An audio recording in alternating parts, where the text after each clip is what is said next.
As part of our program for the Spear Family Rally, Anzac Weekend 2021, I interviewed David Houston of Budgie War Station.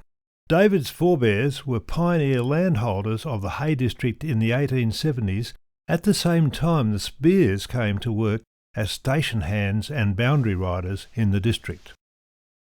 In this interview, we sit down with David Houston at the Bishop's Lodge Heritage Building in Hay to reflect on his challenges and those of his forebears as pioneer graziers of the Western Murrumbidgee lands. David Houston, our very special guest here this afternoon to welcome the members of the Spear and Spears Family Rally. We have about 25 people from Victoria, New South Wales and South Australia attending this event to mark about 140 odd years of the Spear family's involvement in the Hay region. And I wanted to talk to you this afternoon about your experience as a grazier in this area. Your family has a deep history going back, I believe, well into the 19th century. And maybe you could just outline some of the experiences that you think that they survived and how did they survive? Because our people didn't quite survive Toogamy. They really suffered out there and they ended up coming to Hay and becoming irrigation farmers, and that was their salvation. But your family succeeded as sheep graziers in one of the most difficult of environments. Can you just add a few points to that for me, please? Right, well, as I mentioned, my grandfather, and there were 6 of them, and they had to leave Ireland because of the potato famine, and two of them came to Australia, and James came to Toggenmain up the road to Narrandera because his cousin Willie Kyle from Ireland had come 6 months before. So he visited Willie Kyle there, and while he was there he met his future bride who opened the first school at Toggenmain. So anyway, he obviously took an immediate liking to the district and came down to Hay, and he was able to get one of the first selections which had been carved out of the bigger squatter runs by the new Land Act. Yes. So he got a 640 acre block, and this is back in 1888 or 84, it was earlier. And possibly the reason he survived when others didn't, he came early enough to catch all the wool boom. There was a huge wool boom in the 80s. Yes. And it started in the 70s when Hay was declared a municipality in 1872, which was pretty fast for a new settlement out in the middle of nowhere. Yes. And so my grandfather, of course, prospered with the wool boom, and as did many of the others, and others who, depending on when they'd come and circumstances, did not stay so long. Why did they not do cattle here in the same scale as sheep and wool? It's not suitable for cattle because of the long dry spells we have. Okay, my grandfather was persuaded after the First World War, because they bought a new place up above Albury for drought purposes. Yes. And the agent said to him, Jack, James, if you get a trainload of cattle from up in the mountains and bring them down here and fatten them, you'll make a fortune. Oh, right, okay. Well, that's standard talk for agents, and of course he didn't make a fortune because the boom in cattle collapsed after the war. Yes. And the drought set in. Right. And so that was one setback that he had. Yes. And my father did too, because he was out of university to go up there and look after these damn cattle that wouldn't fatten and weren't worth much anyway. So it was a variable thing for people who prospered, and that's one reason why if you got into cattle, you're in big trouble if you ran into the droughts. So interesting, yes. So what led the Houston family into irrigation farming? Because we noticed our family had about 3 20-acre plots out there, the Spear family, and that was headed by Elizabeth Spear. That was James's widow. He died at 54. But I'm just wondering, in reading the Sydney Morning Herald reports of the turn of the century and the early 1900s, they were waxing lyrical about these wonderful fruits coming from the orchards of the Houstons and the Spears, the Hedens, and also good butter and stuff coming out of the Hay irrigation area. So what led the Houston family into irrigation farming? Well, the original selection, of course, was out in the middle of the One Tree Plain. Right. And they had 5 children. Yes. And they wanted to get another place near Hay, which they did bought. Yes. And they were amongst the first ones to use irrigation. Yeah, I see. Yeah. With an old, it was a local scheme until the government took it over after when they built Burrinjuck Dam. Ah, right. But up until then, it was my grandfather James was the president of the Hay Irrigation Settlers Association. I see. And he no doubt would have been at meetings and dances and everything Yes. in what they call the giggle hall on the Hay irrigation area. I see. So, but at that stage, had he established Budgie War? Yes, he selected at Budgie War. Yeah, right. Yeah. And the sheep were running out there. They had the but sheep. he's now come in and he's taken an interest in irrigation farming. Yeah. Yeah. Well, the impetus to come in was, of course, they had 5 kids and. They weren't, there was not much of a correspondence school in those days, so they moved in near town. Right. We've got a picture of one of my aunts. Yes. And there were several village schools near Hay. Yes, yes. And they went to, I just slips my name, the one they went to was about 4 miles out of Hay. And got a picture of my aunt, a little girl, standing in the back of a spring cart or whatever it was, going to the school. Yes. But that's what brought them into Hay, was the education for the kids. That's and of course, my grandfather was one of 8 local people after the war. Yes. Who I think they gave £250, which someone converted it to currency. It was a fair that 8 of them did, including a couple of school inspectors, to build the Hay War Memorial High School. I see. And the government, of course, thought that it wouldn't fall over, and they said, oh, well, they'd subsidise it pound for pound. Oh, right. And, of course, were astonished when it was oversubscribed in quick time. Yes. And it was open, the War Memorial High School was... The arguments was amongst the locals who supported it was, why can't the Hay kids go straight to university instead of having to go somewhere else first? I see, yes. And so the argument was, that was the argument. So, and the high school fulfilled that aim with my uncle, who was older than my father, Hillis Houston, who was the first student at the Hay High School. Oh, right. And he went straight to Sydney Uni and became a doctor. Well, that's wonderful. So that was a wonderful outcome for the hope of the town. And of course, lots of others from, until the Second World War, Denilton, Griffith and Leeton didn't have high schools. No, they all came to the 5 hostels in Hay. David, you referred to the ups and downs of the environment and the climate change effects, and Hay being the world's hottest city for one for stage. 3 hours, and that for one day. And that was last year? That was in February last year. 2020, yes. Okay, so in your long experience, and indeed your family's experience, how has that affected your family's perception of how to make best use of this land, given these ups and downs, these terrible droughts and even floods? How did they, in the end, adjust to that and survive it? I think this is a survival issue, you know. Well, if Northern Ireland, they're stubborn for a start, and that would help. Yes,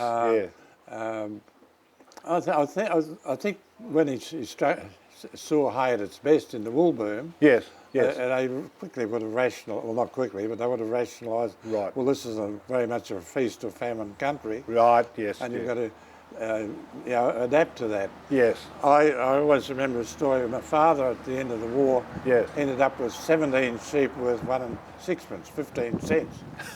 And he went, when the drought broke, he went to the agent, AML agent in Hay, who'd just come back from Changi, had his feet firmly on the ground. Yeah. And Dad said the drought had broken, and he wanted to buy some old ewes at Wagga. Oh. And he was very fearful that the agent would say no. I see, yes. Anyway, the agent said, well, he said, your family have been here a few years, and he said, you're not here for the fast buck or you're here for the long haul, and that was true. Yes. And then he said, you've got a good property out there, and when it rains, it's terrific, which was true. Yes. And when it doesn't rain, it's awful, but that's true. But you've learned to adapt to that. Yes, yes. And then to Dad's astonishment, he said, "How much do you want?" Oh, And so the agent said, "Well, the ewes are up and about to lamb in Wagga." He said, "We better give you a good innings." And Dad got it for about another 12 months, I think. And, right. and it really that made him survive that drought. Yeah, I see. Yeah, And I think James in the 1890s after because the banks collapsed in 1890 after the wool boom, as they do. Yep. And he must have just put enough, and he was very careful. I can remember Dad always used to say, he's very careful, which you can interpret as stingy, tight, or won't spend anything. Right, yes, And so he was able to ride out that, whereas others got carried away with the boom, which people do. Sounds like a good formula for today's economy.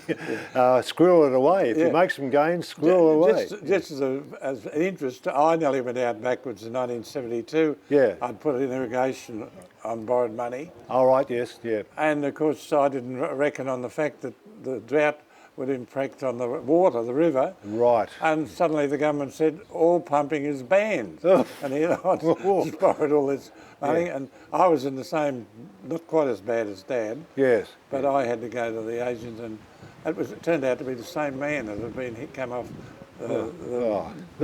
really is. with my father. Amazing. And he said exactly the same thing to me. Oh. You're here for the long haul, not the fast buck. I said, Right, yes. By that time you had to make proper budgets. Yes. And I'd done one, and I Yes. said, oh, God, if he looks at that, he'll say, Yes. sorry, Right. ta-da, but he didn't.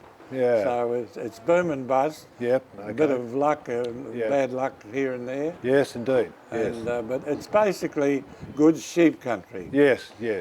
When the drought broke in 1973 and 4, Yes. we had rained every fortnight for 2 years. Goodness me, yeah. And so I had a horrendous debt. Yeah, I right. said, well, I'm not going to borrow any more money because the government had got interest rates up to 19% at the bank, 19. 23 at the agents. Oh, yeah.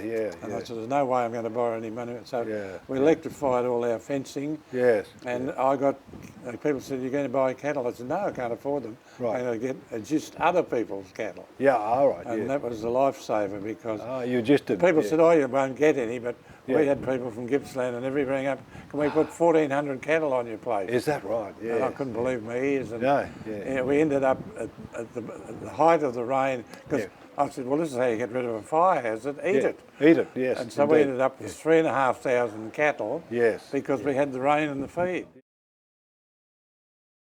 Large-scale irrigation farming has taken hold and is placing new demands on scarce water resources. Given David's deep understanding of this region, I asked him what he thought of this and how the future of agriculture would play out in the region. There are other things like the cotton and rice which do well when there aren't water restrictions. That's the Yes. So there'll always be a future for those. People always go on about rice and cotton using water, but you only use the water when you're allowed to grow the crop. Yes. So there's rice farms, well, it's been catastrophic for Murray irrigation. Yes. They can't pump. Right. We used to go to Albury, the eye specialist. The river and the channels are running a banker, but there's no irrigation. Yeah. A lot of them have had to leave. So there'll be a bit of that in hay too. Yes, okay. But there's other factors now. Yes. Foreign corporations. Yes. Who don't know much about the country. No. And they come in, they don't ask the locals because I think we're all peasants. Yes. And so they buy places and do things which are catastrophic when the weather changes. That's no good. Our neighbour is the superannuation fund of Harvard University in America. They've rushed in and paid twice what they should have for country down here, and then found out that it was not suitable for cotton. Extraordinary. If they'd asked the locals, they'd have said, well, that part there is not suitable for cotton. Goodness. I had another illustration that when Mungadale, 106,000 acre place, owned by British Tobacco, and of course irrigation was spreading, and the government had brought an embargo on licences, and we suddenly heard that Mungadale was going to get 6 more licences. And that's another story anyway, but we stymied that because I wrote and pointed out to them that they said there was an embargo. How come they already had 6 licences? Yes. and we're going to get another 6. Well, that's sort of Yeah. wrong-headed Yes, reasoning. yes, yeah. That's that hazard. Yes, yeah, that really is difficult. That's a hazard. Well, look, David, I'm deeply indebted for you to spend this time with us talking about your experiences here as a long-standing icon of the grazing economy here in the Hay region. We, as the Spear family, are very proud to have had our association with this region. That's one reason why we're here now. At this meeting we have got a number of Spear people from Victoria, where conditions were a bit more favourable for farming, and the Spear farm continues on in Spear Hands in a little town called Corop in Victoria. And they had a very different existence down there, but the brothers of that gentleman who came up here, the brothers really toughed it out, and at the end of the day, I believe Elizabeth Spear was the salvation of the family. And the irrigation area, which your people were involved in as well, in the management of it, that was part of our salvation of the Spear family. So, David, thank you so much for this occasion. We do appreciate it. It was a pleasure. I'll end on one note which I didn't mention. Yes. Tribute to the women. The women that came out here for the early settlers. Absolutely. My grandmother came out on the One Tree Plains. I wouldn't live there now. No. Because no trees, nothing. Yes. But she went out in my grandmother was ahead of her time. She actually turned my grandfather down after she met her at the school at Toggenmate. All right. She said no for 9 years. I said, look, I wouldn't have hung around that long. Yes. But she eventually said yes. Had 5 kids, reared them out on the One Tree Plain. One tree. And you know, so the reason we've survived is the strength and support of the women. That's right, yes. So And ahead of a time saying no to a bloke for 9 years. Yes, yes. Well, I mean, for Elizabeth Spear to pick up the traces after the early departure of her husband, and with all this huge family of hers, yes, these women were exceptional. Women of the bush. So let's end on that note as celebration of the role of women in this hostile but also prosperous environment. Okay. We wouldn't be here without them. That's right. Thank you, David. Thank you so much.